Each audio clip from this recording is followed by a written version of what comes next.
Healthcare is one of the fastest growing industries in the world, and Lehigh is looking to the future. According to the Bureau of Labor Statistics, employment in the healthcare field is projected to grow 16% over the next decade, adding about 2.6 million new jobs to the economy, more than any other field. The new Integrated Business and Health program prepares students to become leaders in this ever-growing industry.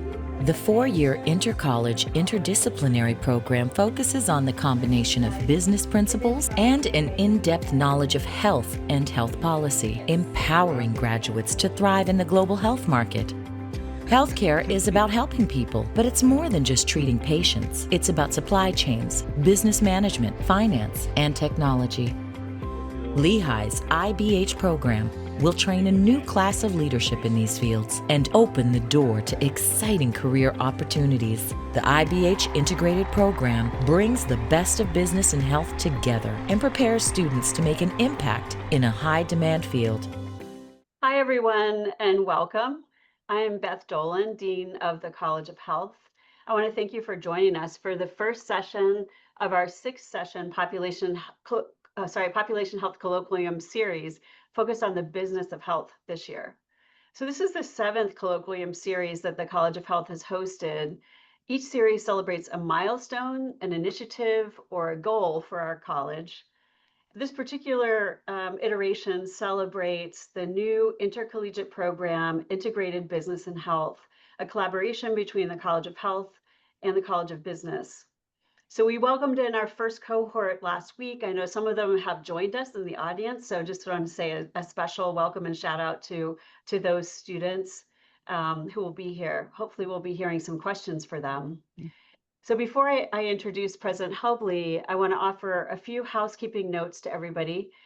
First, we invite you to enter questions onto the Q&A tab, which is at the bottom of your screen probably. And you can do that anytime during the conversation. And since we're celebrating a new program, we're going to try to answer student questions first. It won't be a perfect system, but that's the goal. So if you're a student, please let us know that you're a student in the text of your question. So now it is my pleasure to introduce President Helbley. Joseph J. Helbley became Lehigh University's 15th president on August 16, 2021. He came to Lehigh from Dartmouth College, where he served as provost from 2018 to 2021. Prior to becoming provost, he served for 13 years as dean of Dartmouth's Thayer School of Engineering. Before joining Dartmouth, President Helbley worked as a research scientist at Physical Sciences, Inc., as a faculty member and later chair of chemical engineering at the University of Connecticut, and as the 2004 to 2005 American Association for the Advancement of Science Roger Revel Fellow. President Helbley holds a BS in chemical engineering from Lehigh University and a PhD in chemical engineering from MIT. I want to thank him for taking the time to join us today and for introducing our two distinguished guests. Thanks very much, Dean Dolan. It's a pleasure and a privilege to be with all of you today. Now, one of the core goals of Lehigh's Future Makers strategy, something I speak about frequently, is to be deeply interdisciplinary, even radically so. And I'm sometimes asked, particularly by students and families, why that's so important. And in my view, disciplinary boundaries are artificial conveniences, and deep, practical, real-world challenges aren't constrained by academic dividing lines.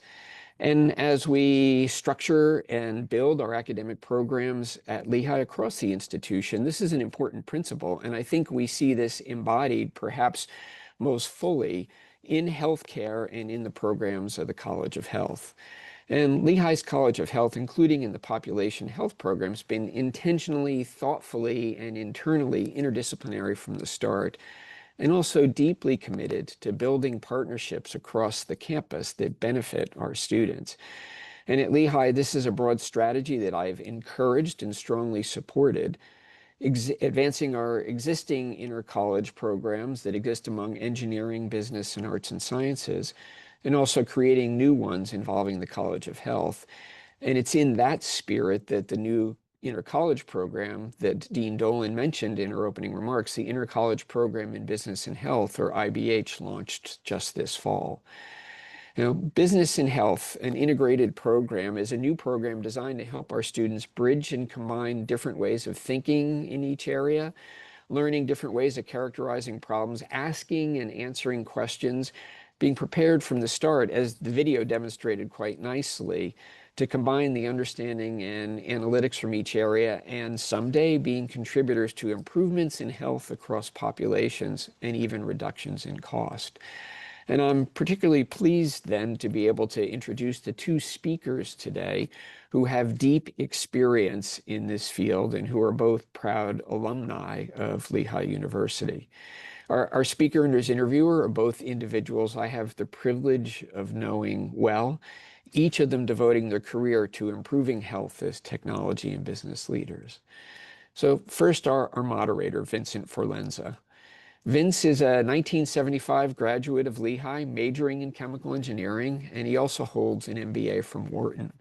He joined medical device company Becton Dickinson, BD, subsequent to his Wharton graduation, and that was the beginning of a 40-year career with BD that saw him rising to the role of president and CEO of a global company that had revenue of more than $19 billion annually at the time of his retirement in 2021.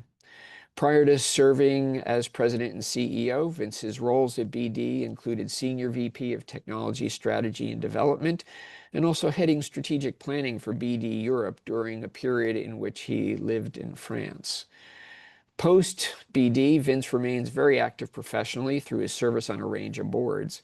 Since April 2023, he served as chairman of the board of Moody's Corporation, serves in advisory and board roles supporting several companies in the healthcare space.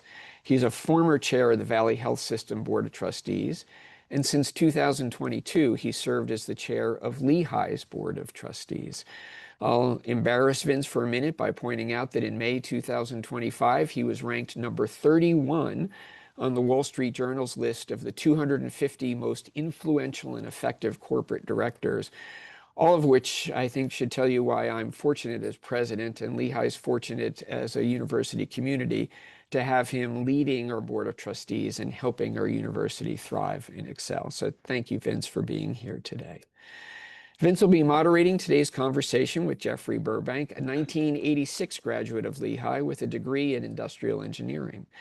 Jeff's first position after graduating from Lehigh was with the Swedish company Gambro, a company that focused on developing therapies for chronic liver and kidney conditions, which gave Jeff early experience to the world of medtech and the beginnings of his career as a healthcare technology entrepreneur. In 1996, only a decade after leaving Lehigh, he co-founded his first company, Vasca Incorporated, and that was followed just 2 years later by the founding of Next Stage Medical in 1998, a company focused on developing portable hemodialysis for home use. Jeff led that company from its founding in 1998 through its growth in 2005 IPO to its $2 billion acquisition in 2019. And so Jeff is therefore highly unusual as a founder who stayed and who led more than 20 years of growth through public offering to annual revenues of $500 million through to acquisition. He's also an inventor on more than 50 US patents, which for me is an indication of the depth of his understanding of the core technologies that drove the success of his business. He's currently a director at Artivion, a device and implantable tissue company. And to embarrass Jeff as well, he was named Entrepreneur of the Year for New England in 2011 by E&Y, which I think is a testament to both his entrepreneurial abilities and his success. And I've gotten to know Jeff these past few years, and from that first conversation that he and I had over lunch near Boston shortly after I started as president, I found his comments to be thoughtful, perceptive, and insightful. And I'm pleased that the College of Health is benefiting from his experience through his role as the chair of the Dean's Advisory Council. And I know Dean Beth Dolan shares in that view. So with that, Vince and Jeff, I look forward to the conversation and the insights that you'll share. Over to you. So, Joe, thank you for that wonderful introduction. And I think we have a really interesting topic to talk through with Jeff's experience in the medical device field. And as you just walked us through, the uh, the starting, the growing, the funding, and ultimately the selling of the of next gen.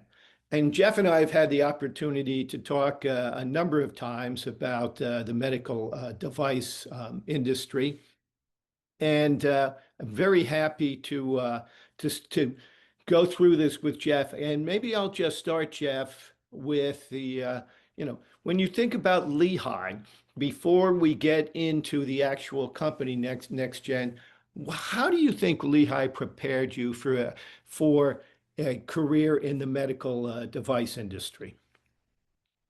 Thanks, and thanks for having me today. I hope I can live up to that introduction.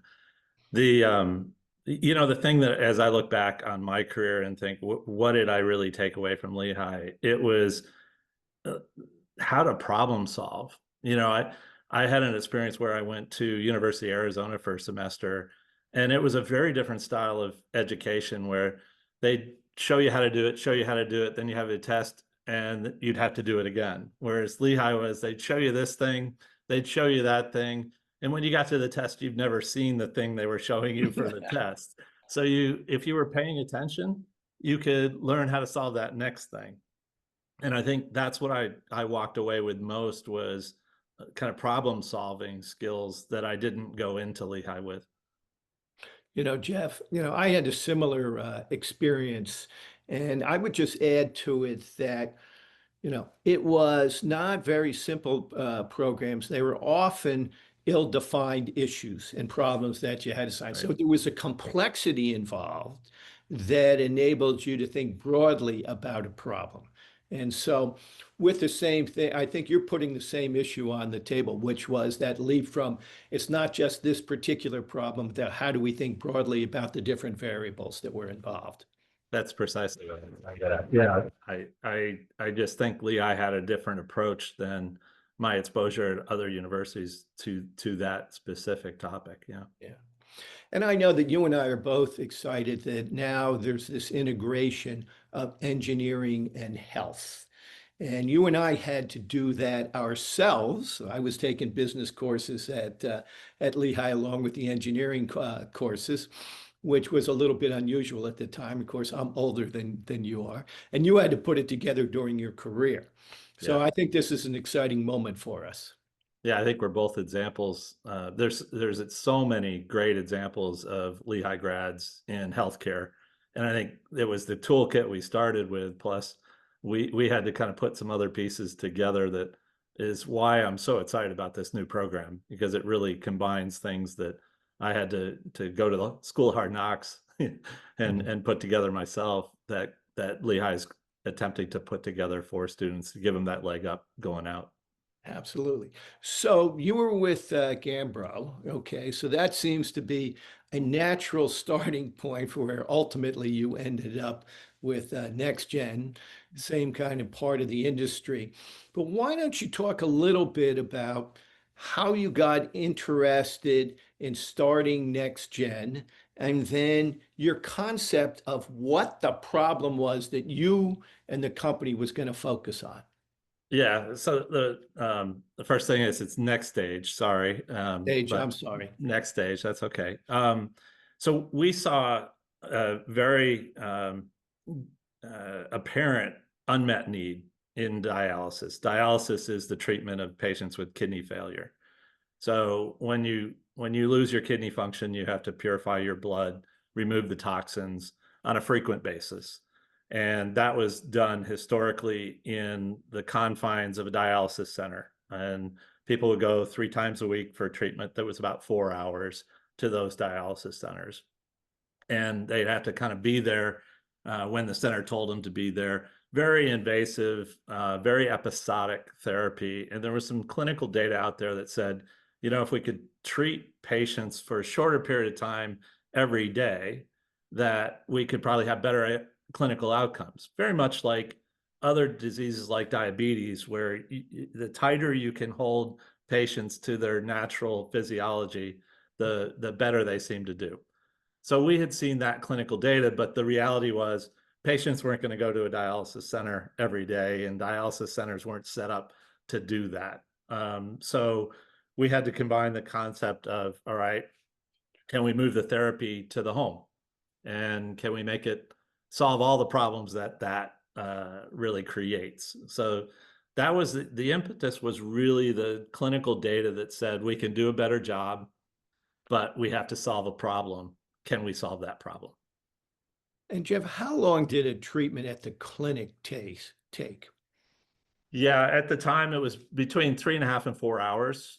And the other thing that happens is you're a little more efficient if you do it every day. So we were closer to, 1.5 to 2 hours and 15 minutes a day, that type of thing. So what were the big problems you had to solve to take it to the home? Because this is complex, this is difficult. Yeah, I appreciate you recognizing that. I think there's multiple areas of complexity. Certainly, there's an economic complexity, because the therapy was very mature in the centers, very cost effective, and we had to have an economic alternative that could compete with those, with that kind of mature infrastructure. The second was, it's a very complex stakeholder environment. In a lot of medical, it's either the physician or, it's typically the physician deciding on the treatment device. This one, there are very large dialysis chains. It's primarily paid for by Medicare. You have, of course, the nephrologist, the physician responsible for the patient care. But when you're moving therapy into a home, you also have the patient and their family. So it was a broad set of stakeholders. And then, of course, it's not so simple technologically, because there's a lot of different pieces of technology that have to come together, from fluidics to, blood contact, plastics to mechanical hardware, software, electronics. It's a broad set of technologies that have to come together to accomplish that goal. Do something that at the time was kind of crazy. We're going to take your blood out of your body, we're going to process it, and we're going to give it back to you in a safe way in the confines of your home. That was a pretty radical thought at the time. And what year is this when you're introduced? Well, let's say when you start the development, and then when you actually get it into the marketplace. Yeah, so we had a development pathway that wasn't direct. It was through other markets. One of them was the critical care market, where it was in a very tightly controlled environment of the ICU, CCU. So we started with the technology there and then migrated into the home, because it took some time to convince the FDA that we were safe and effective, and that the risk of doing it wasn't greater than the benefit of doing it. So that took us pretty much about 8 years to get from one end to the other of that. Well, that's a long time. Yeah. And a difficult journey. Now, it's very interesting that you started in an area that was, I'll just describe it as highly controlled, all right, with, a big safety net around it. I'll just describe it that way. So in terms of approaching the FDA then, was that kind of the core in your mindset, that you had to start in a place where you know that you had the clinical capability and the wherewithal to deal with anything that went wrong? And how was that conversation with the FDA? Yeah, so I'll focus on that. Some of this was serendipity, some of it was strategy, as it usually is. Relative to strategy, when you look at, there's another stakeholder, the FDA can't sell it until they say you can sell it. So understanding the people side of that, why they approve or don't approve, it's a risk-based discussion. They don't get awards for approving the most risky technology. Yeah. They get punished and ruin their career for approving something that harms a patient. So they'll tend to be risk avoidance. So it's really building a strategy that builds their confidence in your technology. So we had a pathway, and we continued that pathway into the home. We did a clinical trial, obviously, but then we did a nocturnal trial so that patients could treat themselves at night, and then we did expanded our indication that they could do it themselves alone at the home. So we just kept progressing through the applications that were higher and higher risk, so we could show the FDA that we were risk reducing as we go. So did you have a nurse in the home when this first started, when it moved to the home, and then ultimately it became the individual and a family member doing this, a non-clinician? Is that the way it worked? No, our first step, our first clinical trial was patient and their helper, quote unquote. And a helper did not have to be a medical background. It could be a lay person. That Okay. was our initial launch into the home. Before that, we had nurses around the device in the ICU, CCU. So we had kind of bridged past that point when we were going into the home. Okay. So can you talk to me about this from the patient and family point of view? Because there's a bunch of changes that they have to make so that they can actually do this at home, taking on Yeah. things that they didn't do before. So talk a little bit about that point of view. That's right. And I think, to be honest, dialysis is a huge burden. And when you move it from the clinic to the home, you're changing that burden. You're giving some benefit because now they have schedule flexibility. In many cases, in most cases, they feel better because of the more frequent ability to dialyze themselves. So they feel healthier, stronger. So there are some, it's a burden versus benefit shift. And for some people, that's going to be great. And I liken it to the people that have active lives. They have other demands. Maybe they're working. Maybe they have grandkids. They're very engaged. That benefit burden works very well for them. And the burden is going to be they've got to be there to receive their supplies. They've got to inventory their supplies. They have to set up and do the treatment, which is it not only adds a burden there, but it's also a fear factor. Am I going to harm my loved one or myself if you're doing it yourself?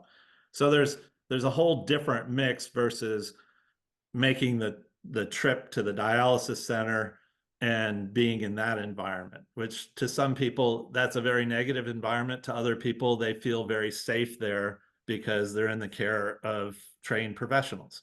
So we never thought it would be the answer for everyone, but we thought it was a wonderful opportunity for those that saw that benefit burden in a different way. So you're also, I think you've got a number of issues, communication issues. Wasn't there communication issues that you had to take on, make sure that the information was going back and forth, and that not necessarily your population, which was a Medicaid often a lot of Medicaid patients, were their homes set up to be able to do this? Yeah, it's interesting. When we launched, you realized that we were in a transition from hardwired phones to everybody having a cell phone and not having a home phone. There's all these technology issues because you are trying to transfer information about the treatment to their care team. You want that has evolved significantly, and today they have an iPad that's a direct link to tech support, customer service, their care team, and their machine. It's a very sophisticated infrastructure at this point, which again tries to wrap around that patient and family to give them the same kind of comfort and support that they would get in a dialysis center. So maybe I'll back up a little bit because I think this brings up an interesting question. I think what you're putting on the table was product development was not just the narrow product. You know, how you pumped things, how you filtered things. All of that was core and important. But in terms of how you developed the product, was this a multifunctional team, led by a program manager? How was that done? Yeah, in our case, you're touching on the breadth of what it's exactly what you said in the terms of that's very important, but it turns out that's a really small piece of the total picture. So, supply chain. Can you develop a product that you can ship? Can you have service? Is it of a weight and a size that you can get a replacement into the home within 24 hours so that they can do their treatment? There's all sorts of other factors that go into that. So your team, as you're leading to, has to be incredibly broad, not just R&D folks that are, software, hardware, disposables, but the whole supply chain team and support team to try to wrap that product around and take it all the way through to the market. The other side that gets forgotten is we made millions of these disposables a year. Right. So the automation and quality requirements of designing a product that can be made every day. I mean, it's quality issues are huge. I mean, the consequences are dire in this environment. Yeah. So it's also into the manufacturing realm and back through your raw material suppliers and on. So it just requires so much functional integration and knowledge of each other's issues that have to come together in a team to solve a problem like this.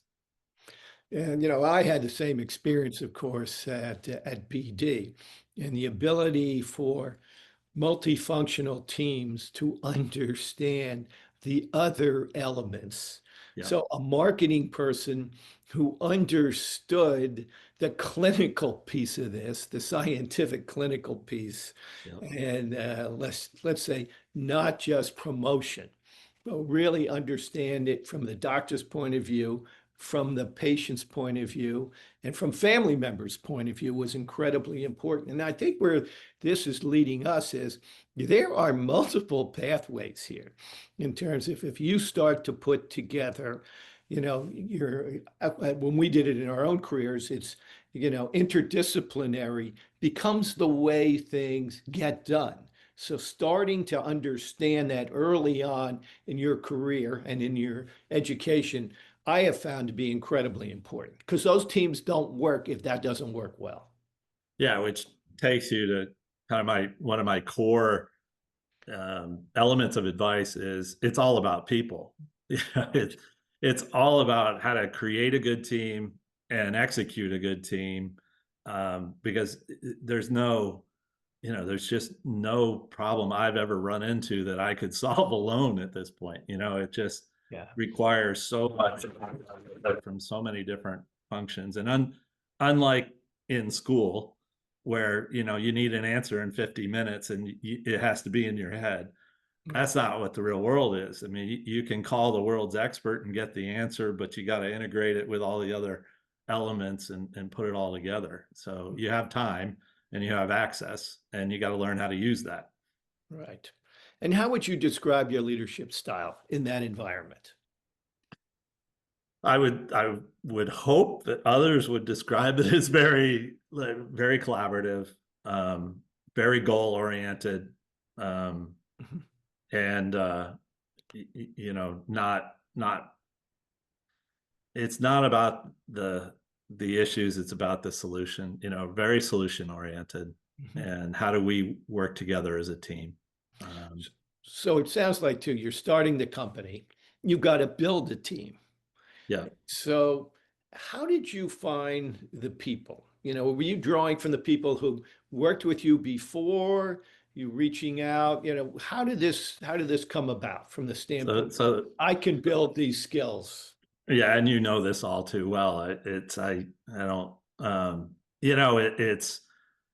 when you start a company like that, it is leveraging your network and and being able to tell a story, because there is no company. It's, in this case, me with an idea, and most of the people in the early phases are joining you because of you and the trust in you and the belief in the idea Right. until you create a company. And that it brings another kind of topic, which is that's a very difficult transition point for entrepreneurs, because you go from relying and nurturing these personal relationships to transitioning to a CEO that's leading an organization that has to do what's right for the business. And in our case, we tripled our revenue every year, 3 years in a row. I mean, that was insane growth for Yes. us when you look at it as a percentage basis. And you just have so much cultural dilution in that, where at any given time, maybe 30% of the people have been in the company for more than 2 years. It's so maintaining your culture, educating your culture, doing all those things are critically important through those phases. Well, absolutely, and it changes, as you're saying, over time as you start to build this and do both, build that culture and build the company at the same time. But I would imagine you were a very purpose-driven company, and people who joined had some interesting characteristics, that they were willing to take a risk, but they were passionate, I would imagine, about the core thing that you were doing. I, One of the things that I have loved about being a healthcare CEO Mhm. is the mission. It first of all, it's selfish because it makes my job so much easier Yes, true. because you have this wonderful mission that you're all on together and people are attracted to that. Yep. So it does make the purpose of the company easier to sell to the employees and the people that want to join you in this. So that's a gift of healthcare that I've always really leveraged and enjoyed and appreciated for myself as well. But yeah, they all want to help people. Yep. So let me go back for a moment to the funding side of this in two pieces. Let's start with, how did you get the funding from both the government and private insurers? What was that strategy like?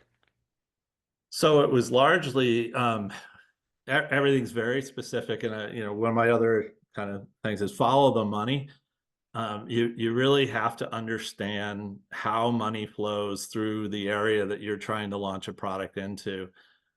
We found a way to live within Medicare's reimbursement structure Hmm. and provide an opportunity for patients that needed additional therapy.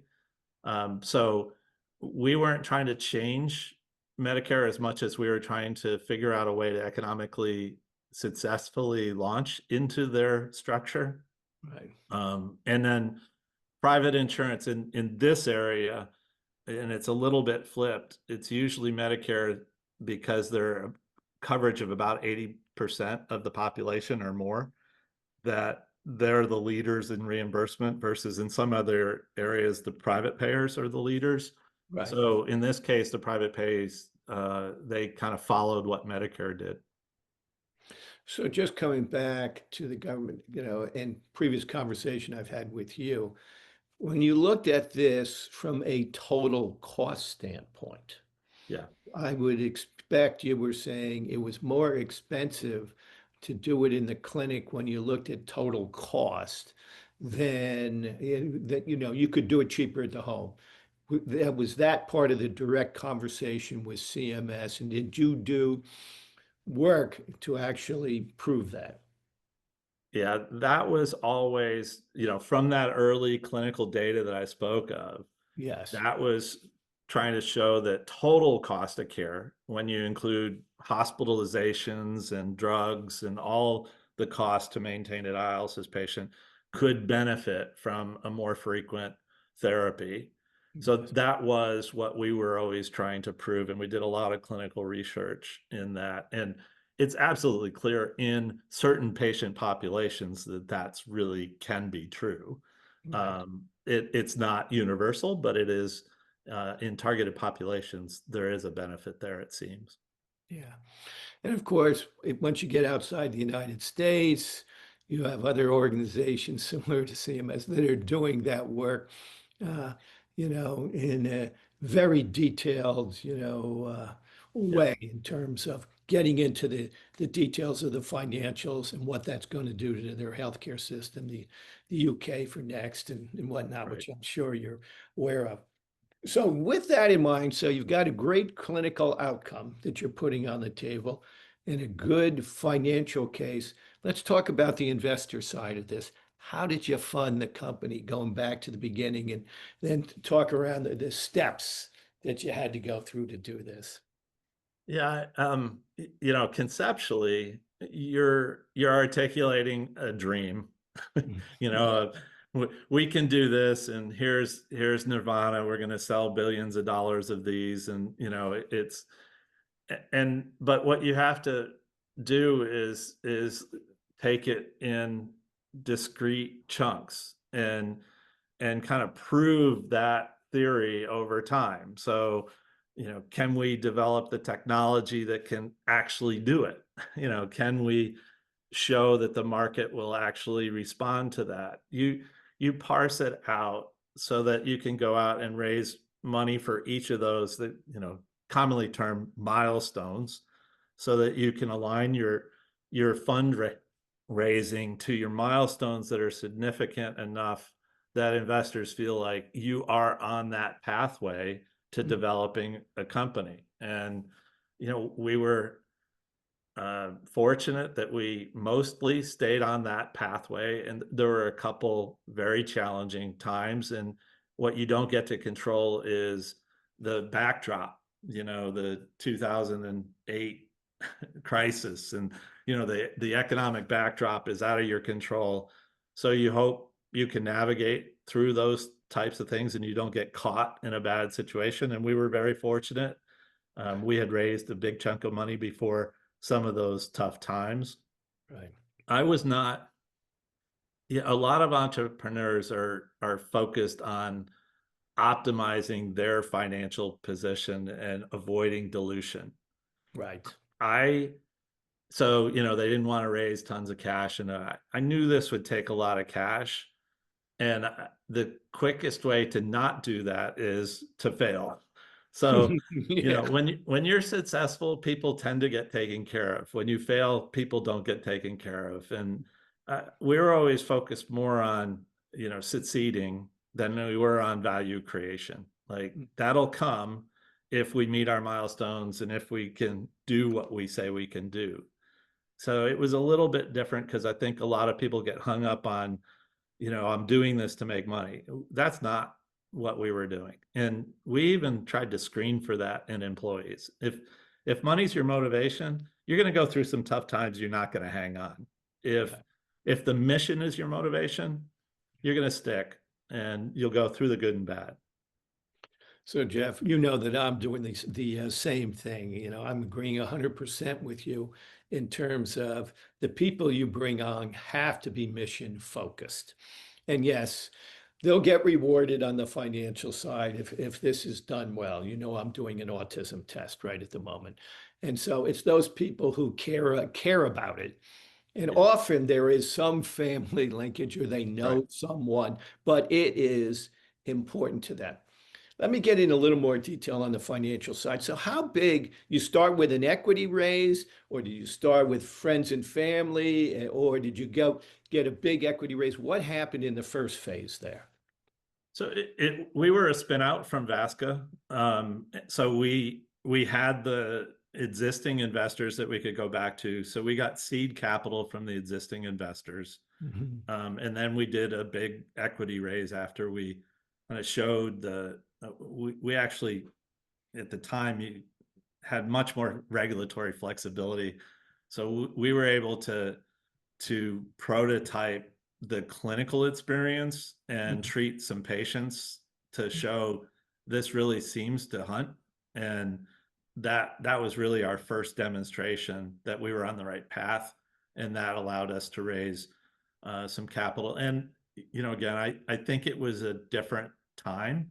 At that Sure. time, I think medical devices maybe were 15 to 30 million dollars to get to clearance. It's not like that anymore. So the venture capital pitches made more economic sense then than they probably do now. Not for everything, but I don't Yeah, know that. it's more difficult now for sure. Yeah, I think that, the cost of regulatory, the biocompatibility testing, the human factors testing, there's a bunch of things that have added a lot of cost to the development. So I Yeah. think it's harder to do what we did now than when we did it. But that seems to say, if I go back to what you talked about, that, a business plan with some milestones that really clearly proved proof of concept. You're talking about, from an investor perspective, risk reduction as quickly as you can. Is that what you're putting on the table? Yeah, thank you for summarizing where I was trying to get to. It is everything about that pathway is all about risk reduction, and any risk you can remove early and cheaply, you do it. So you try to forward load that risk reduction as much as possible. That was one of the things that we when we went to the ICU, it also showed investors that we could commercialize our technology Right. and sell it into the market, which was another risk reduction in a sense that, oh, this team isn't a bunch of engineering nerds that don't know how to sell something. They can actually execute a sale. And how about another risk reduction strategy, which of course is partnering with the thought leaders in the area? What did you do on, the side of the clinicians who were saying, we need this, this is a great idea. I want to be involved with it, building up Yeah. that side, which is marketing and technology at the same time. You're right, it is. And culture again, because you got to find the right partners that work with you, your mission, your team, and have the right motivations for that. Yes. So it's a little difficult. And in medical, there's I'd say there's the kind of practical folks that are doing a lot of therapy, and they're in the nuts and bolts of how you care for patients and all. And then there's Mhm. the kind of the scientists, if you will. Right. And you need both, but you need it in the right doses, because sometimes the scientists have great ideas, but they're not economically or clinically or operationally going to be acceptable. So Right. there's a balance in that expertise. So, there's a question on, how did you pick the area that you wanted to go after? And I think maybe some of the folks don't really understand what your background was. You said this was a spin out, so you're Yeah. So actually deeply involved beforehand. yeah, I mean, I had spent a good portion of my early career in companies that were involved in blood processing, so dialysis, heart, lung, apheresis, Yeah. and most of it in dialysis. So I knew the market, and I knew the competitors. They had consolidated quite a bit. The crack, not only clinically did we see, but the other crack we thought we could compete on was the fact that taking the technology from the clinic into the home Hmm. required a complete rethink of the technology, and that they were so optimized, and their volume and automation was so great that it would be very difficult for them to start with a clean sheet of paper and design for that application, that it would Yeah. take them either a very long time, but they might not even do it because it's a lot of risk capital for an operating company to go bet on a market that hasn't been proven. Right. So we saw that as really the space of the opportunity. We underestimated that in the sense that we're I don't know, almost 25, 30 years in, and there still isn't. We got acquired by one of them, but Right. They never really executed that. Mhm. There were some attempts, but it was that was really the green space, if you will, that we were able to exploit. Yeah. So ultimately, you took the company public first. Talk a little bit about that and your thinking about taking that step. It was pretty simple. It was the cheapest cost of capital at the time. There You you know, go. people people say, well, why would you ever want to do that? Because it has some burdens with it, the earnings calls, all the filings, the SEC and such. But if you're focused on what does the business need, we needed a lot of capital, and that was the cheapest source of capital at the time. So we went public. Yeah. Okay. And then once public, you decided ultimately to sell. Well, that was quite a few years after, but I yeah. understand that. And I would say we didn't decide to sell, and this is kind of you'll know exactly what you can't sell. You can only be bought. You know, it's so we were fortunate that we had good relationships with a couple companies in the industry. Yeah. Some of them were long-term personal relationships, and they got where we were going. So Fresenius came to see if we would be interested in a sale, Sure. and it was, one of the best um, for the history books. If you can, I mean, you, we we executed that sale. We kept teams together. We grew the business. We did all the things that most mergers don't do, and it's in great credit to the leadership at Fresenius because they'd done a bunch of acquisitions, and by the time they got to us, they really seemed to know how to create an acquisition that there was mutual respect with, and that Yeah. carried through. I stayed with Fresenius for 3 years after, Mm. and the vast majority of my team continues to run and probably more than just next stage within Fresenius. Yeah. They've gone on to expanding roles within Fresenius. So it was a very successful merger from my perspective, and gave a future to the team that wasn't limited just by next stage. Yeah, well done and well implemented, and also cultures that really fit together, it sounds like Exactly. to Yeah. me, which is great. So you've said a couple of times, Jeff, that it's a different world now, and we've got students on the phone that hopefully they're starting their company someday. Any thoughts for them about what they might have to do differently than the story that we just told? So I think a lot of differences. Technology is racing along. I think AI will play a huge role, as the internet played a huge role in kind of my generation of leadership. There's no lack of opportunity. Mhm. It's different. I will say that I think some things don't change. I think the EQ and personal skills and ability to communicate and motivate and understand people is maybe even more required, because we're not as practiced. We talk to computers more often than Mm. people now, so we Yeah. don't practice our communication with people like we had to. So I think it's a harder skill to refine, but probably more valuable into the future than it even was in the past, and it's critical to success. Yeah. That's the one thing I've seen at Lehigh that wasn't there. I don't know, when I was going through, there wasn't nearly as much team projects and teamwork and focus on team. It was much more of a individual education when I went through than I Yeah. see today. I think that's just really, really important, that transition.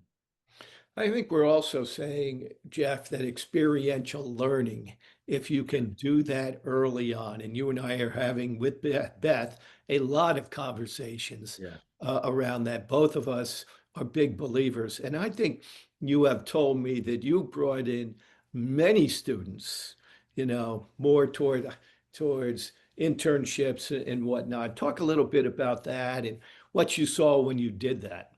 Yeah, we had a really great opportunity as we were developing products. We needed to do a lot of testing. Mhm. So running those tests was an ideal type of activity for interns and Mhm. co-ops. Yep. So we always had, about 20-30% of our building was interns and co-ops in our corporate headquarters, and had some good schools that we worked with locally because you have logistics of housing and things to consider. But that also gave us a chance to, kind of measure folks Mhm. before they were graduating.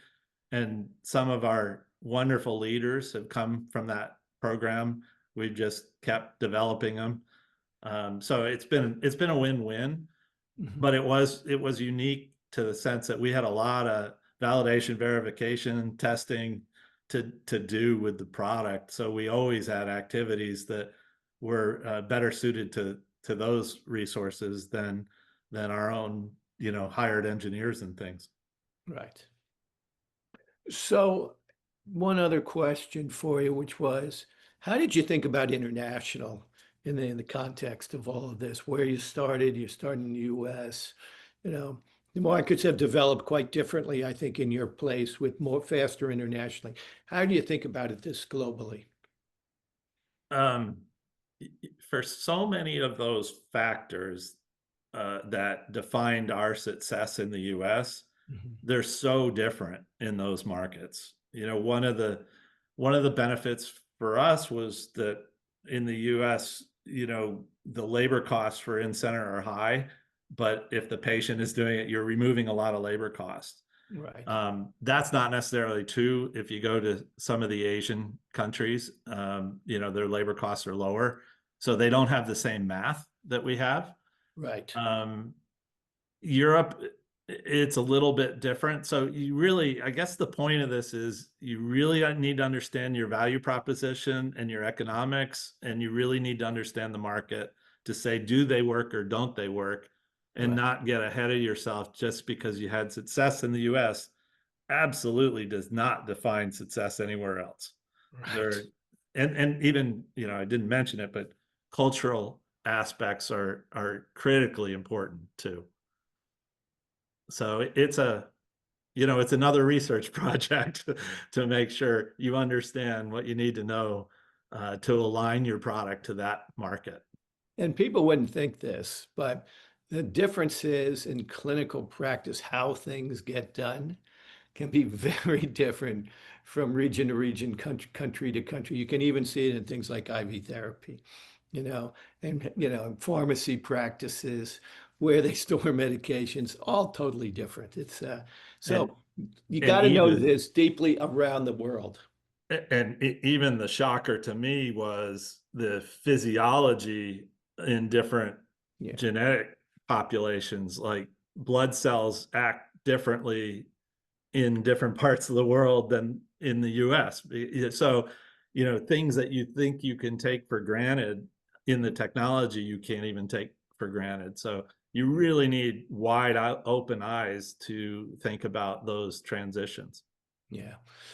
Evolving the product. Okay, so talk a little bit about your feedback system and evolving this product. I imagine you did multiple generations of this product because the device area is not a drug.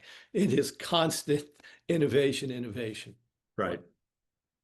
Yeah, I mean, the great thing for us was we talked to the patients once a month when we're talking through their supplies and such. So we got direct feedback. And when you go with a product direct to patients, you become a consumer product. And the internet now is a forum that everyone's happy to use to complain. So you really have access there.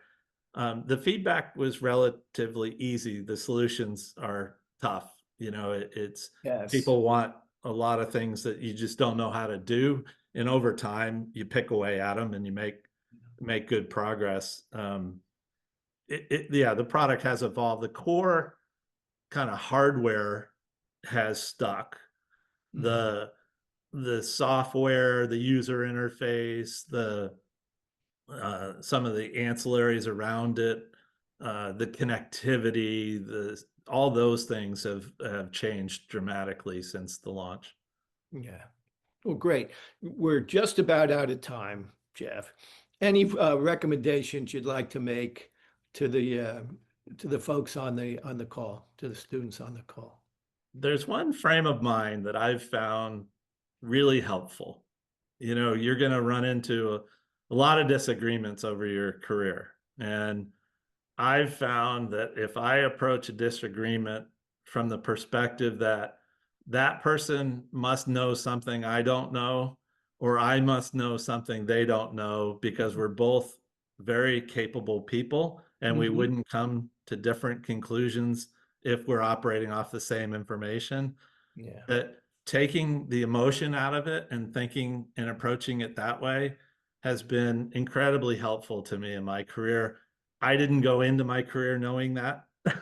I had somebody help me to understand that, and it was not the easiest learning process for me, Yeah. but that's been a very helpful perspective to me. So, Jeff, I want to thank you for taking the time to tell this story. I've really enjoyed the conversation around it. I think both of us believe, even though the medical area has changed dramatically, some of the challenges are bigger, but they're huge in terms of opportunity. And I think both of us look forward, and through the Dean's Advisory Council, meeting a lot of the students that are on the phone, and we're both excited about the startup to the school and where it's now going. Yeah. Thank you, Vince. I really appreciate your leadership in the discussion. Thank you.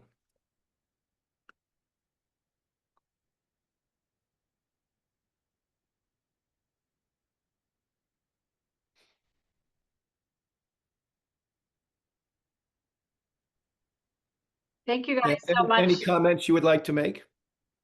Yeah, I was just going to say thank you so much for a really interesting discussion. We do have some student questions that we didn't quite get to. If you'd be willing to take some of those at this point, yeah. Do you want me just to voice them, Vince? It might Sure. be something for both of you in some ways. So there's a question from a student. How and when did you decide you wanted to work in the healthcare industry? And this might be a great one for both of you. Jeff, you want to go first and then I'll follow up. Yeah, I was fortunate enough to have an internship in healthcare between my sophomore and junior and senior year, and I got hooked. My graduating class kind of went the two directions. They went defense or healthcare. I was fortunate, Hmm. and landed in healthcare. Hmm. So when I joined BD, which was going by the name of Becton Dickinson at the time, I actually started in their industrial group, and I was very interested in environmental sciences. And I got to know the people on the medical side, which was, I'm going to say, three-quarters of the company, maybe 80% of the company at the time. And the more I got to know the medical piece of it, the more interested I became. And I was given the opportunity to work in corporate development. And that was doing deals, licensing, and various things like that. And as I did that, they sold off the industrial business. So luckily, I had made that transition, and I worked for an individual who was very broad-minded and who just encouraged me to go out and learn the industry more broadly than what Becton Dickinson was doing. And that had a huge impact on my career. And so, and I loved the people that I was around and what they were doing, and found that my Lehigh background on the science side gave me the ability to learn all of this stuff at the level I needed, and to work with people who were deeper in it and have the right conversation. So it was a second step in my career. That's great. So obviously curiosity plays a really important role here. That sort of ongoing Mhm. interest in learning for both of you guys.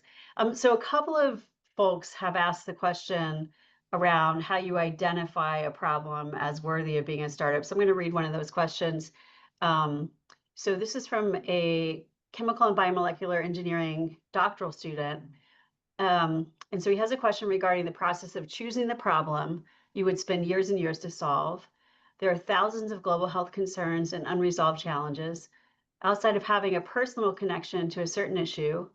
And if we were to focus more on the practical business considerations, could you please elaborate on what goes into identifying which problem to go after as a startup? Well, It's why don't you start? so, where you are at this time is important too. So, you can be starting something up in a large corporation, all right? And so there's a series of things in terms of I can identify a problem. One, how significant is the medical need and how large is the medical need? And then are there technical solutions that you can get to risk reduction in a reasonable amount of time? Okay, so you're going to be competing with all different, going back to where this question came from, a lot of different things that you can do. And so is it large? Is it significant? Is this something that can fit with our strategy, with our distribution strategy, our manufacturing know-how? Because it's not just the individual thing we're talking about in terms of the device or whatever it is, but can we do all of the elements of the strategy? And so when you're an entrepreneur, you have a similar issue in terms of, do we have the background knowledge? But part of your problem is you don't know what you don't know. Okay, so can you do the work to deeply understand this and find people who understand it, who will agree this is significant, this will make a change? Can you do it in a reasonable time frame with a reasonable amount of money? All of those things you got to do it with. So, we've just launched, this birthing device that I have talked to you about for prolonged labor. We created a business plan. That was the first thing that we did, right? Now, there was a million other things that we could have done, but we knew we had background in this areas, and that we could put together a team that could do this sort of stuff, and could you raise money for it? So basically, important, big, down to small, high risk to low risk. How much is it going to cost, and how fast can we prove out, progress so that we can ultimately fund it to the end? So those are some of the things we would think about. Jeff? I can summarize, but I don't have much to add. I mean, is it technologically solvable, and is it economically viable? And that pulls in all of what you said in in way oversimplified fashion. But yeah, the doing a business model is the way to do it. And if you don't have answers to that, can you fund to getting the next answer? It's that sort of thing. Great. Yeah, so here's a question from an IBH student, and Jeffrey referred in passing to AI being one of the, I guess, game changers really in terms of the development of technology. So there's a specific question in that area. So this student asked, do you think that AI and newer technologies could either help or hinder in the creation of new health startups? What does the future of health companies look like with these technologies? So it's a really broad question. Okay. So I'm going to start with the standpoint of a hospital. Okay. You're looking at, okay, what are my core problems that I need help with right away? And how can I do this in a way that is lower risk? So a thing that the hospitals are really focused on right now is patient interaction with the doctor around the episode of care. And it's basically the physician right now, so much of his time and the nurse's time is taken up by typing information into a system and not spending the time with the patient in terms of deeper discussion. So they're looking at things that improve processes, number one, within the hospital, because the payback on them is huge in multiple ways. So, yes, you want to do the clinical stuff, and I can go all the way over to, drug discovery and look at, okay, this huge mountains of data that they have going back and looking at previous clinical trials. So, that's the technical side, and there's many, many things in between. You're starting to see devices that come out that are, I'll use image-based systems right now. Those systems are so much better than the human eye in trying to look for a cancer cell than, the old way of doing it. So there will be lots and lots of opportunities that are AI driven across the entire spectrum, is what I would say. And I'll keep coming back to risk. How are you going to get these through the FDA? And then as it keeps learning, the FDA is learning that they've got to change their whole process because what they approved is now not what the system is. So some broad thoughts on it, Jeff. Yeah, I think it's going to have a huge impact. I think the areas of interest are where what's a licensed skill? Where do you need to be a licensed physician to make a decision versus where can AI take over? Where's that line? That's going to be interesting to watch. I can tell you there are applications where AI will be superior, as Vince suggested, already are in terms of reading radiology and some of those things. But that's going to be a rapidly evolving line, and it'll be interesting to watch. But it has the ability to radically change healthcare delivery for the better. So we live in really interesting times, without a doubt. Lots of potential, lots of risk. So it'll be interesting when patients are smarter than their doctor because they're using AI. Right. Yeah. Hopefully it's accurate, right? There is that. Right? Yeah. So there are a couple of questions about entrepreneurship, and I think there was also an answer in the question bank. So I'm just going to voice those things quickly. If you guys want to jump in, you can, but I don't know that you need to. So an anonymous person says, I have a very specific interest regarding the type of medical device I would like to innovate. Where can I find support for my certain field? I have not met anyone who shares a commonality, so I feel a bit helpless. And then there's a sort of an answer, I think, which is from Chris Kautzman, who works with the Office of Entrepreneurship at Lehigh, who offers to talk to you, anonymous poster, about the question and then opportunities we have at Lehigh around startups. So he offers his email in that if you want to take a look at it. So that's great. We're building out the entrepreneurship ecosystem at Lehigh under the leadership of Lisa Getzler. So I'm excited about that. And there are opportunities there for students who are interested. And that might also be helpful for another post, which asks, how do you find and convince others to join health startups? I mean, I don't know if you guys have any responses to that. Certainly, Chris might be able to help with that one too. Well, I think Jeff talked to that. I Yeah. asked him the question in terms of how did he attract the people to work for him. And now this is a little different in that we're both doing startups right now. We built networks. And we built networks over our career. Jeff did Vasca, right? And then he did a spin out. So Jeff, I imagine with a spin out, people came with a spin out, obviously. You had to have something to spin out. But in terms of finding folks, there's lots of angel investors. You got to go out and you got to network is what you have to do. Yeah, exactly. Expand your network. If you don't have it, go find somebody that does. Exactly.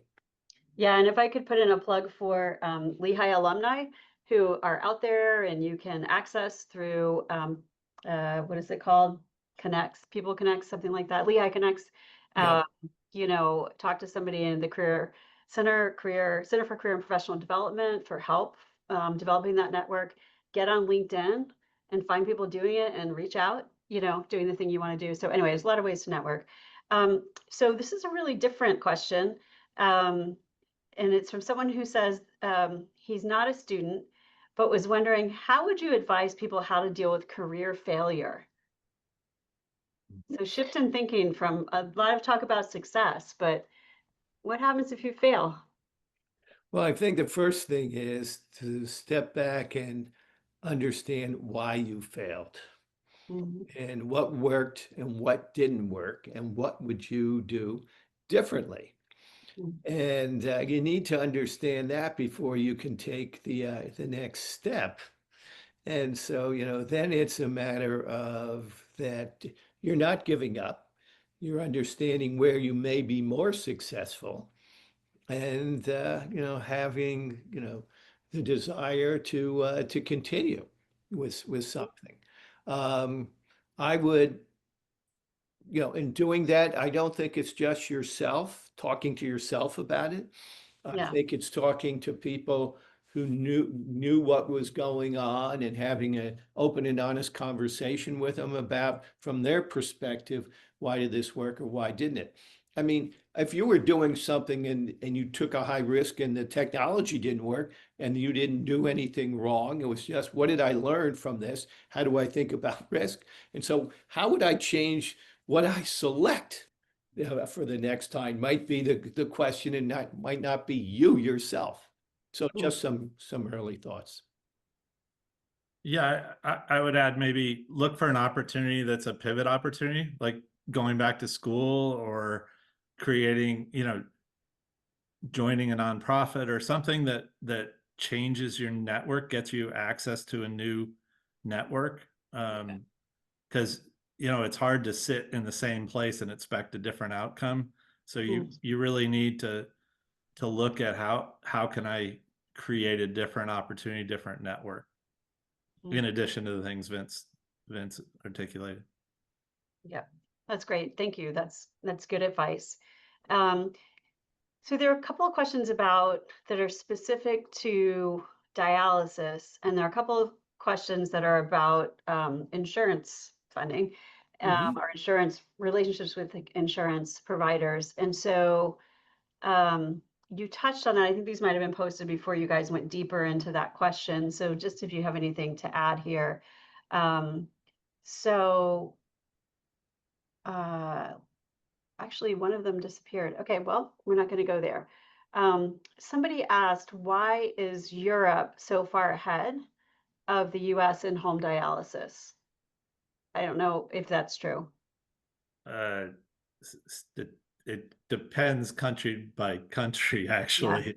Okay. So some are a little ahead, some are way behind.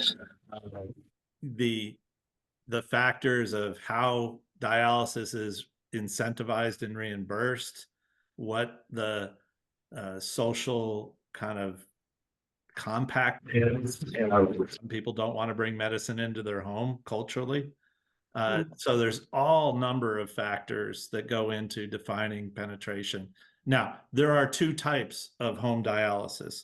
One's called peritoneal dialysis. That's not what we did. That's very prevalent worldwide. That's as high as 70, 80% in Mexico to as low as 5 or 6% in Japan.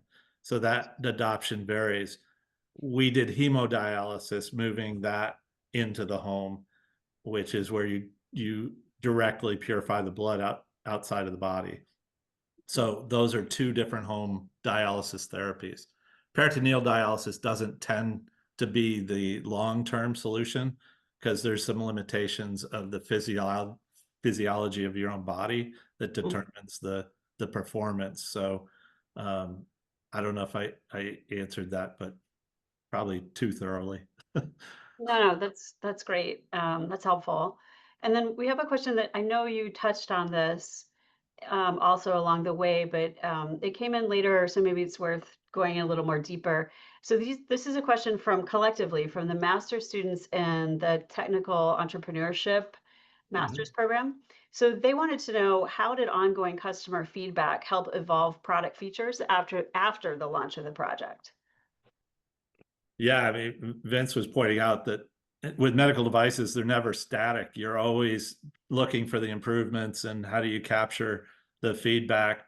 I, you know, you have a lot of resources in the market at that point because you've got sales people, you've got clinical nurse specialists, you've got your customers in our case where we're directly communicating with dialysis patients, your clinicians, your experts. So there's a lot of sources.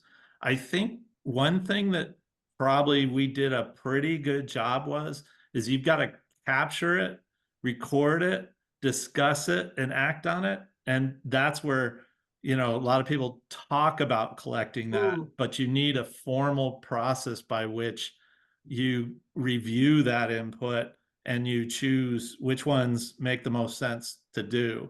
And we had a structured process for that.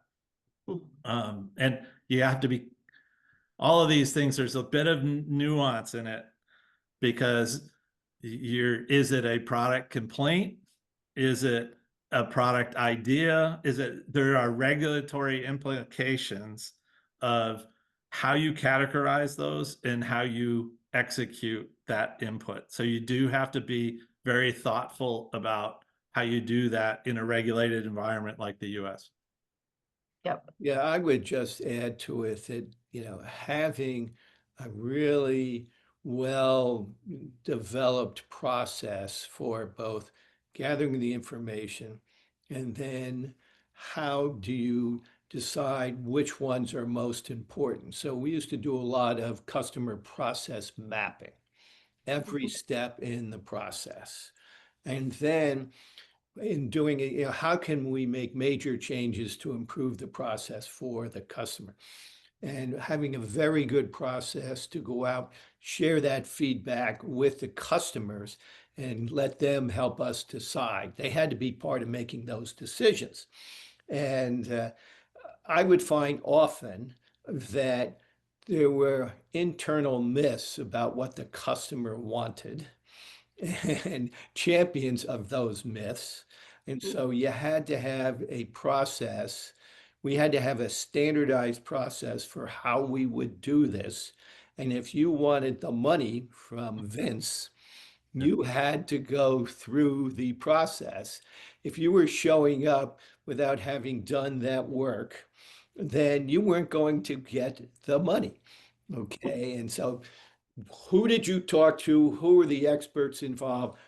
How did you get the customer feedback? All of that was super important. And once they got good at it, you know, their strategies got to be much better. We were not great at it, I will tell you. We were a supplies company when I started that. Needles and syringes, you didn't get, there were not too many things that you were going to change all that much. But you got into IV therapy, pumps, and all kinds of stuff. You had to have this done in the right way. So I actually went out of the company and hired somebody out of the consumer products industry, mm. not because they knew medical, they didn't know medical, but they knew how to do this extremely well and put the process in place. That was my experience. Yeah, Great. I had uh, an affection for brand managers too. I thought that was a really good skill set Mm. that could benefit healthcare. So I brought some of that talent in as well. And you just saw a perfect articulation of the golden rule. He who has the gold rules. If you don't, Very true. That's not what I learned growing up, and that's I never heard it before. All right, so we're going to end on a question that really is sort of advice to founders, and it's pretty specific. So this is from Lisa Getzler, who's the VP for Entrepreneurship at Lehigh, and she's also the former director of the Baker Institute. So she wants to ask you guys to reflect on how nascent founders or CEOs need to deeply immerse themselves in the problem solution while also knowing they can't do everything. So, how much do you encourage entrepreneurs to become the ball, or in other words, know everything they can possibly know about their problem and users, customers, and stakeholders, as you have done? And in a sense, you've given a case study of that in the last answer, I think. But yeah, what would you say to that? You want to go first, Vince? Well, I think we talked about this. You do want your entrepreneur to go as deeply as they can in terms of understanding the problem.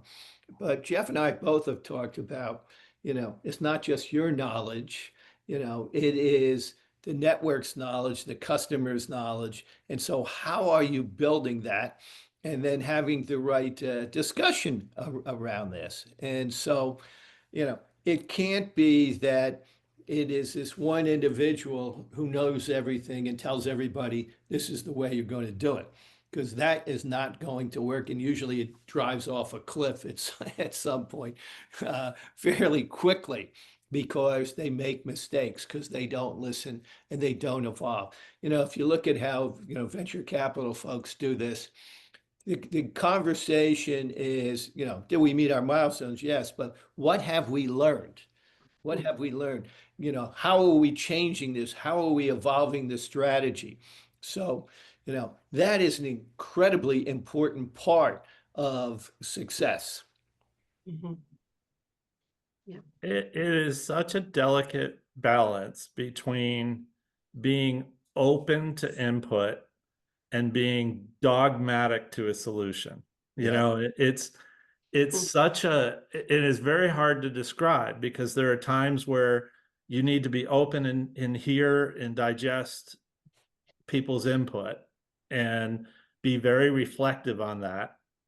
And there are other times where the solution is actually the passion of belief, and pushing that passion through the organization is what's required to get to where you're trying to get, because no one believes you can get there, but you can get there, and you may be the only one that knows and believes you can get there, but you need that passion of that to push an organization to do something normal people are incapable of doing.